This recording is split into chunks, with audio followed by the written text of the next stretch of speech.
dar de graça o que de graça recebeste. Eis uma grande questão aí. Jesus Cristo ele vem falando, olha,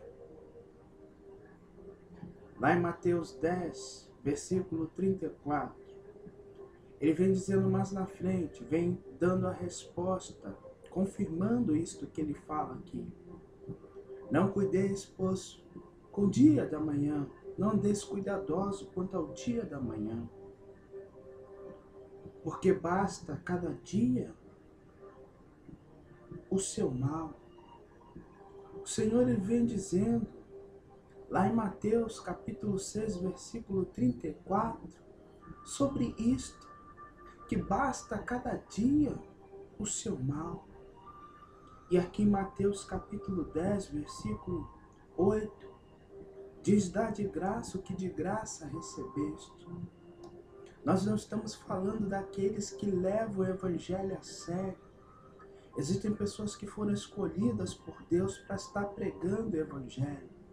Mas existem outros obreiros que precisam trabalhar para ganhar o seu pão de cada dia. Mas o apóstolo Paulo vem dizendo que não trabalha, não coma também. Mas existem muitos que estão usando do evangelho do Senhor Jesus. Estão usando da inocência do povo para se enriquecer e para ser não instrumento de Deus no mundo, mas ser instrumento do diabo. Existem muitas igrejas que, em vez de estarem restaurando vidas, existem muitos ministérios, desculpe, mas esta aqui é a verdade, que estão enriquecendo, pastores enriquecendo, obreiros enriquecendo, e ovelhas cada vez mais perdidas, ovelhas cada dia mais passando fome e gemendo e chorando, enquanto estamos andando nos nossos carrões, enquanto estamos nos nossos palácios, nas nossas mansões, enquanto estamos fazendo nossas viagens, pegando os nossos aviões. Tem gente que está chorando, tem gente que está sofrendo, tem pastor que não busca mais ovelha, tem pastor que não tem mais amor pelas ovelhas, e eu estou ouvindo muitas das vezes que o pastor não deve buscar mais as ovelhas. Quem tem que buscar é a equipe de evangelismo, quem tem que buscar é o membro, porque ovelha gera ovelha, mas a Bíblia diz que o bom pastor, ele dá a vida pelas ovelhas. Eu não estou brincando com o evangelho, pois é muito sério falar do evangelho, falar daquilo que a palavra de Deus ela diz. Lá em Mateus, em Efésios capítulo 4, versículo 30, diz, e não entristeçais o Espírito Santo, no qual foste selado para o dia da redenção. Isaías, Jeremias, no capítulo 29, ele vem falando, ai dos pastores. Ai dos pastores que proferem mentiras, que enganam o povo, que tiram tudo do povo e estão dizendo em nome de Jesus. A Bíblia diz que os usam de engano não permanecerão na congregação do justo. Deus trará tudo a juízo. Deus trará tudo à tona, aquilo que está por debaixo dos panos, aquilo que ninguém, muitas das vezes, consegue provar, mas Deus conhece, porque no Salmo 139, vem dizendo que Ele é onipresente, onipotente, onisciente. Jesus estava falando de um evangelho que não era interesseiro, mas um evangelho que era pregado com amor. E o que falta hoje em nosso meio é ver pessoas pregando o evangelho por amor, e não por interesse, e não para fazerem ou escreverem o seu nome na história. Nós podemos escrever sim, porque quem projeta o nosso nome é Deus. Mas nós não podemos perder de vista as almas. Deixa o dinheiro de lado, deixa o carrão de lado, deixa a mansão de lado e vai em busca das almas. As almas estão sofrendo, chorando. Deus não deu esse privilégio aos anjos, mas Deus deu esse privilégio a nós, de estarmos falando para outras vidas que necessitam ouvir o Evangelho. Pois só através de nós é que o Evangelho de Jesus Cristo, o Evangelho genuíno, pode ser pregado. Jesus, ele disse, olha, não leveis alforjes, nem túnicas, porque digno é o operário do seu salário. Digno é o operário do seu salário. Mas veja, meus queridos, quando Jesus estava dizendo isso, ele estava dizendo que eu vou receber aquilo que eu mereço. A Bíblia diz que ele dará a cada um de nós segundo as nossas obras. Veja, o obreiro, ele vai receber o que merece. O obreiro vai merecer o que recebe.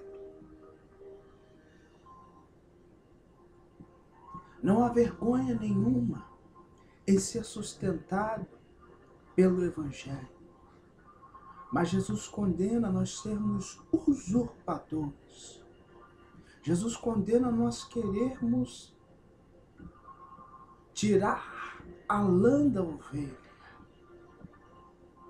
e dizer em nome de Jesus.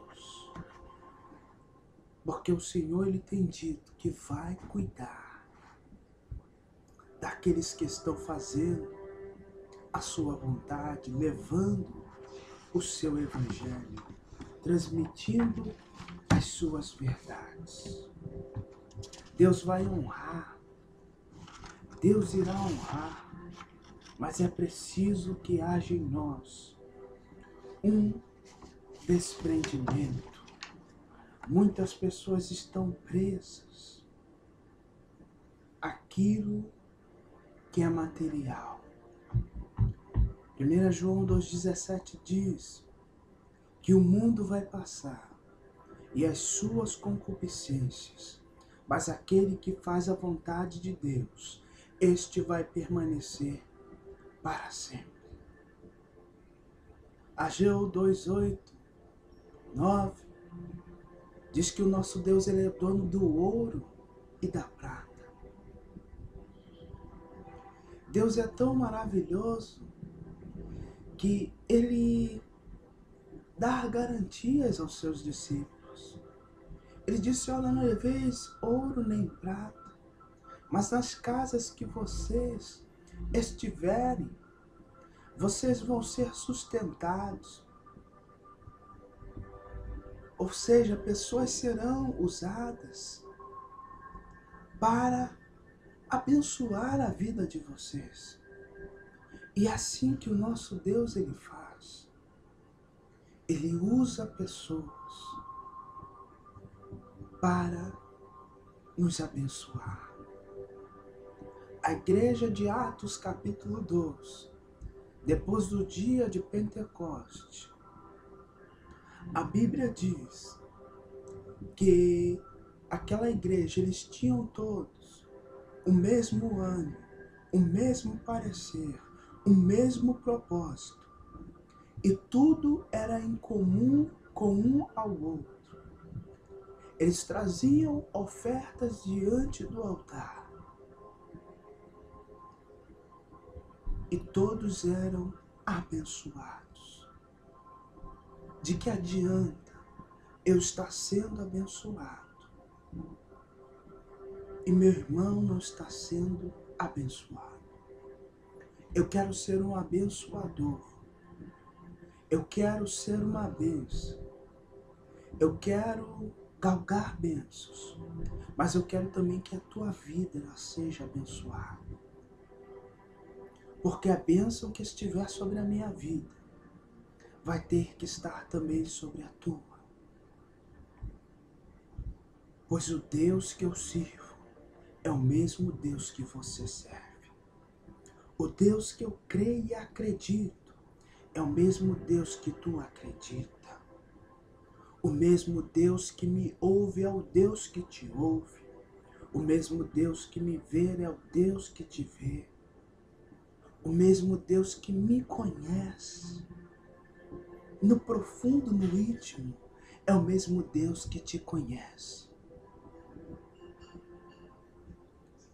Jesus Cristo disse, olha, ide falai do reino de Deus. O reino de Deus é muito diferente do que muitas das vezes nós vemos na atualidade. O reino de Deus não traz divisão. O reino de Deus ele une. O reino de Deus é um reino de amor. O reino de Deus é um reino de misericórdia. O reino de Deus é um reino de bondade. O reino de Deus está entre nós. Mas como o reino de Deus é manifestado entre nós? É no momento em que eu perdoo. É no momento em que eu olho para aqueles que falaram mal de mim, que me bateram, e eu digo que os amo, que os perdoo. É quando eu tenho misericórdia daquele que caiu, daquele que está caído. O reino de Deus se manifesta quando eu oro ao Senhor em humilhação. O reino de Deus se manifesta quando eu começo a louvar. O reino de Deus se manifesta quando eu digo uma palavra abençoadora para a vida de alguém. O reino de Deus se manifesta quando eu reconheço que eu sou falho, que eu sou pecador, que eu nada posso. O reino de Deus se manifesta quando eu sinto a dor do meu irmão. O reino de Deus se manifesta quando eu choro pelas almas. O reino de Deus se manifesta quando eu tenho preocupação de buscar as ovelhas que estão feridas, que estão machucadas. O reino de Deus se manifesta quando eu busco sarar as feridas daqueles que se feriram. O reino de Deus se manifesta quando eu ponho de pé, eu ajudo a levantar a um soldado que se feriu na caminhada. O reino de Deus se manifesta quando Cristo é externado de mim. O reino de Deus se manifesta quando eu consigo olhar nos olhos do meu irmão e dizer que o amo em Cristo Jesus.